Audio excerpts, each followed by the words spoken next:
मुश्किल से अभी 10 दिन होता हमके ई आम क कूचा अचार बनौले। अचार का स्वाद तो बहुते बढ़िया रहल ह, खाए में बहुते स्वादिष्ट ई अचार बन के तैयार भलल ह। लेकिन जब एके दाल चावल के साथ हम लोग खा के देखली अचा तो थोड़ा सा नमक कम लगल है एमे। रोटी के साथ पराठा के साथ तो ठीक रहल, लेकिन दाल चावल के साथ हल्का सा कम लगत रहल। खाना का स्वाद नमक पर ही निर्भर होला। अगर खाना में नमक ज़्यादा हो जाए तो खाना का स्वाद बिगाड़ देला, और यदि कम हो जाए तो खाना का स्वाद फीका कर देला। और हमरे अचार वाली वीडियो पर बहुत से भाई बहन का कमेंट आयल रहा कि मैडम हमारे अचार में नमक कम हो गया, उसको कैसे मिलाएं या फिर कैसे उसको ठीक करें। तो बहुत ही आसान है, लेकिन कुछ बात का ध्यान देवे के, यदि कुछ बात का ध्यान दे के आप ना नमक ढंग से मिलाए तो कभी कभी अचार खराब हो सकला। बहुत लोग पूछे ना कि क्या अचार खराब हो जाता है नमक फिर से मिलाने से, तो ऐसा कोनो बात ना है। उल्टा आप नमक मिलाएब ना तो ओकरे बाद आपका अचार खराब होत रही, वो अचार आपका बढ़िया हो जाए। तो यहाँ पर हमार बनल अचार रहल एकर एमे थोड़ा सा नमक फीका हो गला। तो सबसे पहले तो जौन बनल अचार होगा ओके किसी बड़े बर्तन में निकाल लें, और बड़े बर्तन में निकाले के बाद जितना भी आपके कम लगे, कैसे कि आप पहले स्वाद चख ले लें तो आपके ऐसे लगे कि हाँ इतना नमक मिलाए तो हो जाए, तो उस हिसाब से आप अपने अचार में नमक मिला लें।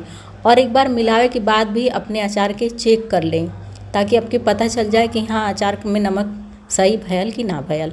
तो यहाँ पर हमारे अचार में बहुत ज़्यादा कम ना रहा, थोड़ा सा हल्का रहा। वैसे भी हम हल्का ही नमक डाल के अचार बनाइला, कैसे कि कम हो गल तो के हम लोग बढ़ा सकिला जा, लेकिन बढ़ गल तो ओके कम करे में थोड़ा दिक्कत हो जाले।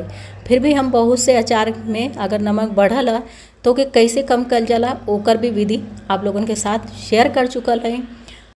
अचार में नमक मिलावे के बाद अब ये अचार के सूती कपड़ा से हम ढक के छोड़ देले रहनी है पूरा दिन के लिए। तो यहाँ पर देख सकते हैं कि पहले से कितना बढ़िया रंग आ गया अचार में, और ये अचार धूप में बढ़िया से पक भी गया है।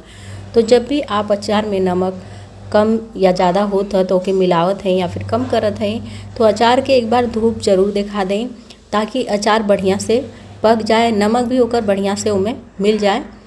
और इस तरह से जब अचार में नमक आप कम या ज़्यादा करब तो आपका अचार बिल्कुल भी ख़राब ना हो। जैसे बहुत लोग पूछे ना कि हम अचार में फिर से नमक मिलाएं तो अचार ख़राब होगा या फिर कम करें तो क्या ख़राब होगा, ऐसा कोनो बात ना है। नमक उल्टा प्रिजर्वेटिव का काम करेला, तो नमक डालने से अचार तो ख़राब ना होई।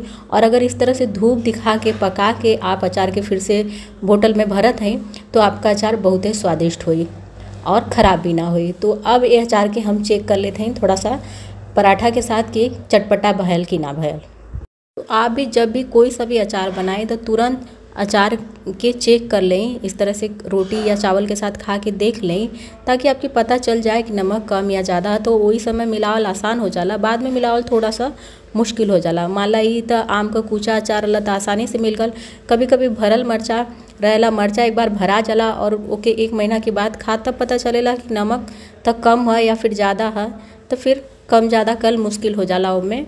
फिर भी भरल मरचा के अचार में भी नमक कैसे कम कल जाला या फिर कैसे बढ़ावल जाला, दोनों का वीडियो हम आप लोगों के साथ शेयर कर चुकल है, ओके भी जाके आप देख सकीला। वही में थोड़ा ज़्यादा मुश्किल होला, बाकी अचार में तो उतना मुश्किल ना होला। और जब इस तरह से मिला के हो जाए आपका अचार, और इस तरह से एक दिन का धूप देखा के हो जाए, तो कोई भी साफ सूखा शीशा का बोतल ले लें और उसमें अपने अचार के भर दें। अचार आपका लंबे समय तक चली, यदि ख़राब होत रही तब भी बढ़िया हो जाए। और जब भी आप लोग अचार की वीडियो के नीचे कमेंट करेंला कि हम लोग के अचार में नमक कम हो गया है, ज़्यादा हो गया, मसाला कड़वा हो गया है, फिर अचार ख़राब हो रहा है, तो विस्तार से कमेंट में लिखल करें कि अचार केथुआ कर अलग कब बनौले रहनी है। जैसे मिर्च के अचार में नमक कम हो गया है लिख दे केहू, ई ना बताई पूरा कि लाल मिर्च के अचार में नमक कम भला कि हरा मिर्च के अचार में नमक कम भला। कमेंट में यदि आप हमके अच्छा से समझा देते हैं कि आपके अचार में कौन समस्या भला, तो हमके भी पूरी तरह से समझ में आ जाए, तो हम पर बढ़िया सा वीडियो बना के आप लोगों के साथ शेयर करब, तो आपके में समझे में आसानी रही कि आप अपने अचार के कैसे ठीक कर सकीला। तो उम्मीद है कि आज का वीडियो आप लोगों के पसंद आयल हुई। यदि वीडियो आप लोगों के थोड़ा सा भी अपनी भाषा भोजपुरी में पसंद आवत है, जानकारी थोड़ी सा भी आप लोगों के काम करत है, तो वीडियो के शेयर, लाइक और कमेंट कर बिल्कुल न भूलल करी।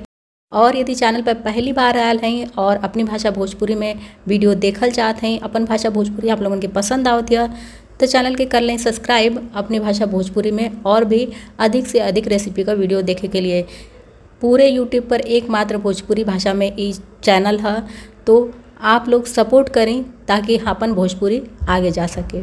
तो हम आप लोगों से मिलत हैं फिर किसी अगली नई भोजपुरी वीडियो के साथ। तब तक के लिए नमस्कार।